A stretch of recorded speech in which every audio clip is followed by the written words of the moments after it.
5. Kinabukasan maaga pa nang umalis si Emily. Minabuti niyang umuwi saglit sa probinsya para makasagap ng preskong hangin at ma-relax ang utak at puso niya. Sinadya niyang magpagabi ng balik sa mansyon. "Bakit ngayon ka lang?" Bungad ni Joanne nang makaalis na si Clara na nagbukas ng pinto para sa kanya. "Pasensya na po ate. Pumasya lang ako sandali sa atin. Na-traffic po ako sa daan." Paliwanag niya dito. Hindi niya inaasahang darat na niya ito ngayon. "Don't call me ate. Umaabuso ka na, Emily. Mula ngayon ay hindi ko gustong lumalabas ka ng mansyon. Maliwanag ba? At tigil-tigilan mo ang kakalapit mo kay Patrick." "Hindi ko po. Hindi nga ba? Huwag ka lang papahuli sa akin." Napahinga siya ng malalim. Nang talikuran siya nito, kinabukasan ay may humila sa kanya papasok sa loob ng music room. "Patrick!" Gulat na sabi ni Emily pagsara nito ng pinto. "Bakit nandito ang binata? Hindi ba ito pumunta sa opisina?" Wika niya sa sarili. "San ka galing kahapon? Sinong kasama mo?" "Wala kang pakialam." "Meron. You are mine, Emily. Mine." Kinabig siya ng binata at walang sabi-sabing hinagkan siya dito sa mga labi. Halos pangapusan siya ng hininga sa paraan nito ng paghalik. Isinandal siya nito sa cabinet at nangatumbang mga frames at iba pang collector's item na nakadisplay doon. Maya-maya pa'y parang naramdaman ni Patrick ang paninigas niya. He slowly released her. Naghahabol ito ng hininga ng ikulong nito ang mukha niya sa mga palad nito. Magko-collapse na talaga siya kung hindi pa siya pinakawalan ng binata. Nanatiling mariin ang pagkakapikit ng mga mata niya. "I'm sorry." Bulong nito sa kanya. Kinabig siya nito at hinaplos-haplos ang likod niya. "It's just that Huminga ito ng malalim. "I was so worried about you." Niyuko siya ni Patrick at nakita nitong namumuong luha sa mga mata niya. "Don't cry on me again, please. I can't stand it." "Itigil na natin to, Patrick." "No, look, hindi ko ginustong nangyari. Hindi ko lang mabigla si Irene. At hindi ko alam kung anong isasagot sa papa. Mamaya ay magsasabi na ako sa kanya ng tungkol sa atin." "Wag!" It's her turn to panic.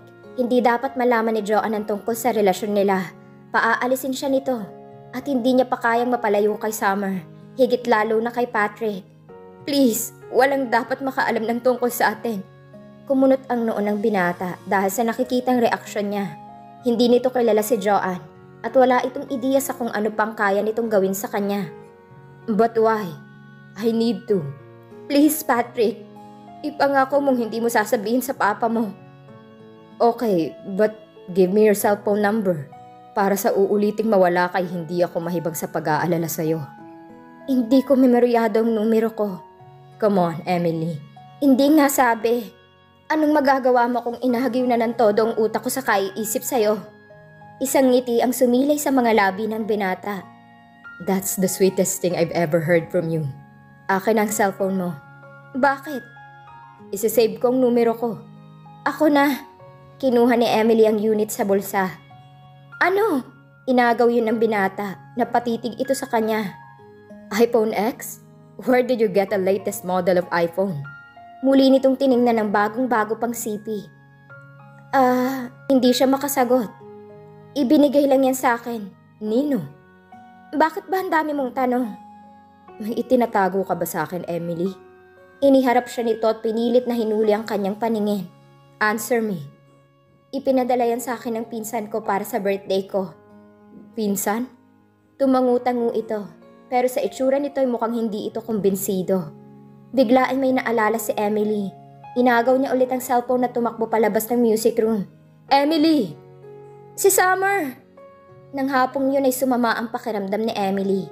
Pabalik-balik siya sa loob ng banyo at panay ang duwal. Pero wala namang lumalabas kundi mapait na panlasa. "What's happening to you?" Tanong ni Joanne na nasa pinto ng banyo. "Napagod yata ako sa biyahe kahapon. Hanggang ngayon ay nahihilo pa ako." Kinagabihan ay binulungan ni Patrick si Emily bago ito lumabas ng dining hall. "I'll wait for you tonight." Ni hindi nag-angat ng paningin dahil nakasunod ang mag-asawa sa binata. Almost midnight na bumangon siya at maingat na pumunta sa music room. Off ang lahat ng ilaw sa sala, maging sa loob ng silid. Pagsara ng pinto ay nanatili siyang nakatayo doon. "Where's Patrick? Nakatulog na ba ito sa paghihintay?" "I thought you'll never come." He whispered so softly in the dark. Nilapitan siya nito at inakay siya papunta sa hagdan. "Saan tayo pupunta?" Bulong niya dito. Maingat siya sa bawat hakbang para hindi makagawa ng ingay. "Sa kwarto ko." Pagpanhik nila sa itaas ay hindi nag-aksaya ng panahon ng binata. He started to kiss her.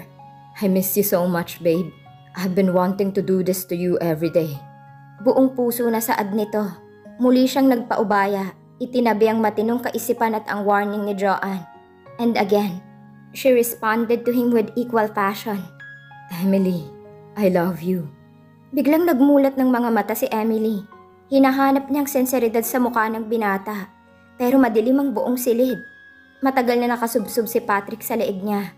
Nang panatag na ito, he rolled off at tumabi sa kanya sa kama. Kinabig siya nito payakap rito. "Ang ingay mo, babe. Nalimutan mo bang wala tayo sa Antipolo? Magigising mong lahat ng tao sa mansyon." Natatawang saad nito sa kanya. "Pinagtatawanan mo ko." Reklamo niya. Bahagyang inilayo ang sarili dito. "I'm amazed by you. Amazed by the intense effect we both have on each other." Niyuko ni Patrick ang dalaga. Lumitaw ang ngiti niya sa mga labi nang makitang nakatulog na ito sa bisig niya. He stared at her peacefully face through the moonlight. Hanggang sa hilahin na rin siya ng antok. Madaling araw na nang magising siya ulit sa tunog ng alarm clock. Maingat siyang bumangon. Nagtapis ng tuwalya at maingat na binuhat ang dalaga na mahimbing na natutulog. Inilipat niya ito sa silid nito. Madilim pa rin ang paligid. He switched the night light on. Naalimpungatan ng dalaga at nagmulat ng mga mata. Bigla itong napabangon at inikot ang mga mata sa paligid. "It's okay, babe. Nandito ka na sa kwarto mo." "Nakatulog pala ako. Bakit hindi mo ako ginising?" "I didn't have the heart to wake you up. You were sleeping like a baby." His eyes were full of tender affection. "Hindi ko nga alam kung bakit lately ay masyado akong antukin. Mabuti na lang diretso na ang tulog ni Summer sa gabi." Hindi nito napigil ang paghikab. "Hindi ako makapaniwalang nakatulog ako. Paano kung umiyak si Summer? Malalaman nila na wala ako sa kwarto ko." "Masyado ka nang nakukulangan ng tulog sa pag-aalaga ng bata. Hayaan mong paminsan-minsan si Joanne naman ang mapuyat sa anak niya. I'm leaving for abroad today. May aayusin lang ako sa bagong supplier doon. Susubukan kong makabalik agad. At sa pagbalik ko, pag-uusapan natin ang tungkol sa trabaho mo." "Wala namang problema sa trabaho ko." "Noon. Now, I want your time and attention. Hindi pwedeng si Summer laging inaalala mo while I'm with you. Go back to sleep. Maaga pa. I'm leaving in an hour." He kissed her forehead at tumayo na. Ini-off niya ulit ang ilaw. "Patrick," tawag ng dalaga. "Yes?" "Ingat ka."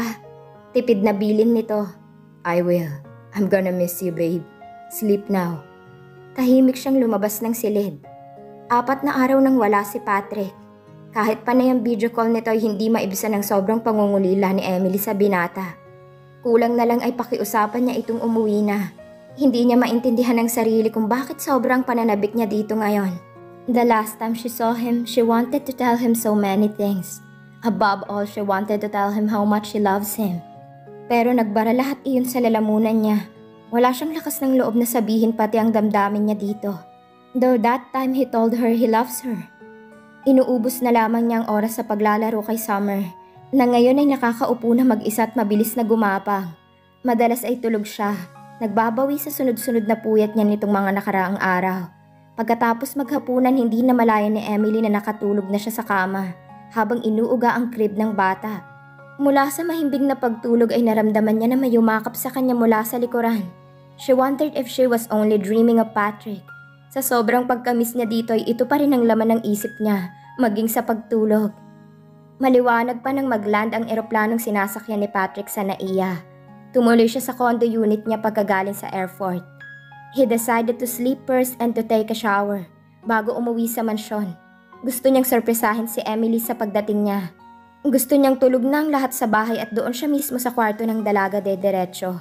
Bago siya bumaba ng kotse ay muli niyang tiningnan ang engagement ring na binili niya sa Japan. He intended to propose to her on Sunday, sa muling pagpunta nila sa Antipolo. But he was so excited at hindi na siya makapaghintay pa hanggang sa araw ng linggo. Gusto niyang marinig agad sa dalagang pagsang-ayon nito. Maybe he could propose to her tonight. Binitbit niya ang traveling bag at maingat na pumasok sa loob ng bahay. Off na ang ilaw sa sala. Pag-akyat niya sa hagdan, dahan-dahan siyang humakbang. Hindi na siya nag-abalang dumaan sa sariling kwarto na nasa kaliwang bahagi ng bahay. Dumiretso siya papunta sa kwarto ni Emily. Una niyang madadaanan ang kwarto ng mag-asawa. Kasunod ang nursery. At karugtong nitong silid na inookupan ng dalaga. Ang maingat na paghakbang niya ay nahinto nang marinig ang malakas na boses ni Joanne na nagmumula sa loob ng nursery. Mataas ang tinig ng babae, pero hindi niya naiintindihan ang sinasabi nito. Nagmamadaling tinakbo niya ang pinto. Nakikinita na niya kung sinong sinisigawan ni Joanne sa loob ng silid na yon. He hurried to open the door and ran to Emily's defense, pero nabigla siya sa dinatnang eksena. Joanne was so furious. Inaawat nito ang kanyang ama na naka-slacks lamang. Ang long sleeve polo nito ay nakasampay sa crib ni Summer. Si Emily naman ay nakaupo sa gitna ng kama. Mahigpit na hawak ang kumot na tumatakip sa katawan nito. Anong meron at wala sa ilalim ng kumot na yon ay ayaw nang malaman ni Patrick. Napakasama mong babae ka! Hindi ka ba nakontento kay Patrick? Ang asawa ko naman ang nalapitan mo! Nakawala si Joanne mula sa pagkakahawak ng asawa nito at mabilis na hinablot ang buhok ni Emily. Muli itong hinila ng lalaki palayo. Parang estatwa si Emily. Namumutla ito at hindi kumikilo sa gitna ng kama. Joanne, tama na, magpapaliwanag ako. Kitang-kita ng mga mata ko, David. Paano mong nagawa sa akin to? Gaano katagal mo na akong niloloko? Noon ko pa napapansin ang malalagkit na tingin mo sa babaeng yan. Dahil sa malakas na tinig ng babae ay nagising ang bata at umiyak ng malakas. Nabulahaw din ang dalawa pang kasambahay at driver at mabilis na pumanhik sa itaas. Doon pa lang napalingon ng tatlo sa nakabukas na pinto. Noon lamang nila nakita si Patrick na parang ipinako sa hamba ng pinto. Nagtama ang paningin nila ng dalaga. Emily looked so terrified. Ni isang salita para ipagtanggol ang sarili ay walang lumabas sa bibig nito. Wala din naman sa itsura nito na idinaan ito sa pilitan. Biglang naalala ni Patrick ang isang eksena kailan lang. Sir David, nandito na po ang pinabili niyong iPhone. Silip ng sekretarya sa pinto. Pakilagay na lang dyan sa mesa, salamat. New number, Papa? Bati ni Patrick sa ama. No, that's not mine. May pagbibigyan lang ako niyan. Hindi na siya nagtanong, sigurado namang para ito sa asawa nito. Nakulang na lang ay ipabili ang laman ng buong mall sa kanyang ama. Napailing na lamang siya. Kahit kailan ay kahinaan ng amang mga bata at magandang babae. Halos hindi nalalayo sa edad ng mga nakakadate niyang mga nakakadate ng ama. Pero sa lahat ng napadikit sa ama niya sa nakalipas na panahon, si Joanne ang kahuli-hulihang babae na pinangarap niyang maging kapalit ng kanyang ina. Hindi niya alam kung anong meron ng babae para magkagustong ama dito. Hindi niya gustong ugali nito. Para itong si Medusa, ang babaeng ahas. At anumang oras ay tutuklawin sila ng mga alipores nito. Hindi pala para kay Joanne ng cellphone. Para kay Emily yon. Sigaw ng isip ni Patrick. Ano-ano pang ibinigay ng ama kay Emily. Ipangako mo sa akin na hindi mo sasabihin sa papa mo tungkol sa atin. Pinitiwan ng binata ang hawak na bag at mabilis na tumalikod. Patrick! Tawag ng ama. Parang walang narinig si Patrick. Pabalandra niyang hinatak ang pinto para hindi makita ng dalawang nakikiusyosong kasambahay ang eksena sa loob ng kwarto. Pero naipit ang tangang bag. Umasa siyang maririnig ang boses ni Emily. Kahit anong paliwanag ay paniniwalaan niya. Pero hanggang sa marating niya ang dulo ng hagdan ay wala siyang narinig. Kundi ang pagtawag ng ama niya at ang malakas na iyak ni Summer. Bumalik siya sa kotse at paarangkadang pinatakbo yon palayo. That was it. The end of it all.